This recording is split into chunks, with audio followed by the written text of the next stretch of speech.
What will be the fate of PengShuai, the tennis star sexually assaulted by the vice premier of China, after the Winter Olympics?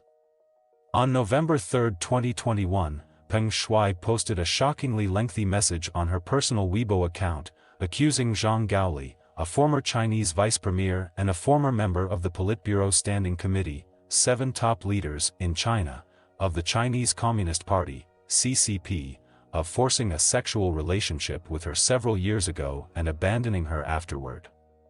Although the posts stayed for 20 minutes before being removed, they went viral because they involved the top leadership of the CCP being accused under a real name.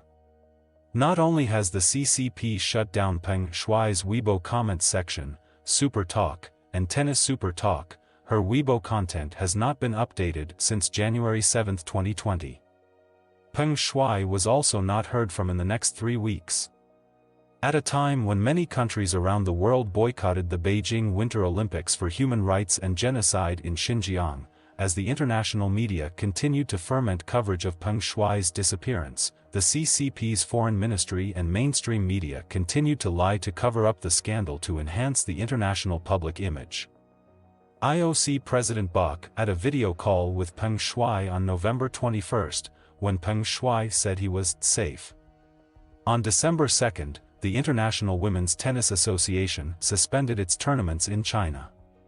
PengShuai, interviewed in Shanghai by Singapore's Lianhe Xiaobao, denied that she had accused others of sexual assault and said that she was very free.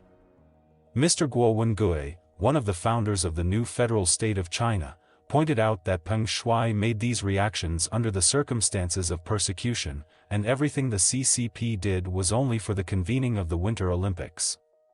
After the opening of the Winter Olympics, Peng was again pushed out by the CCP to cover up for the peace because of the flooding media coverage of the CCP's human rights issues, athletes' dissatisfaction with the Winter Olympics epidemic control and quarantine, control of athletes' personal information, hotel accommodation and food. Nevertheless, on February 5, Peng, Bach, and Coventry, the former chairman of the Athletes Committee, privately met in Beijing and had dinner together at the Olympic Club in Beijing. On February 7, during an inclusive interview with French sports newspaper L'Equipe, consented by the Chinese Olympic Committee and accompanied by official Wang Can, PengShuai again denied the accusation of being sexually assaulted. This post has led to a huge misunderstanding from the outside world. I hope its content will not be misinterpreted again, and I hope there will be no more speculation about it. We are just wondering why PengShuai had to be accompanied by a government official during a personal interview. Is she free? PengShuai, a tennis star and celebrity, was sexually assaulted by Zhang Gaoli, and there is no official investigation yet. The CCP, in collusion with the IOC and certain media, has continued to downplay the impact of the incident. So how does a high-profile criminal charge, without being investigated for 4 months, prove the laws in China? Without the rule of law, a similar incident involving any Chinese woman would not attract any attention in China.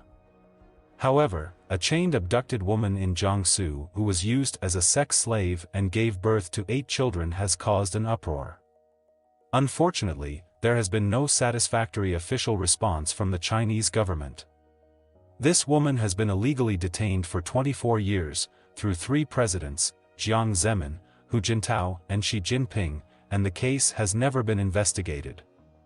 Is this woman being treated as an independent human being? The CCP always claims that women hold up half the world. Why did such a cruel and unbearable tragedy happen in China? Ironically, Peng Liyuan, Xi Jinping's wife, as UNESCO's special envoy for girls and women's education, has not commented on either PengShuai or the chained woman incident. As a Chinese woman and an envoy, she is not ashamed? Or is it that under the CCP system, women's sexual assault incidents are not worth paying attention to at all? Mr. Guo predicted that after the end of the Winter Olympics, PengShuai would be disappeared by the CCP. Except for a few CCP kleptocrats and their illegitimate children, no one is safe in China. PengShuai's fate may befall every Chinese woman sooner or later. Only by overthrowing the CCP can we ultimately end and change the tragic fate of Chinese women. Please share the video and fight for truth and justice.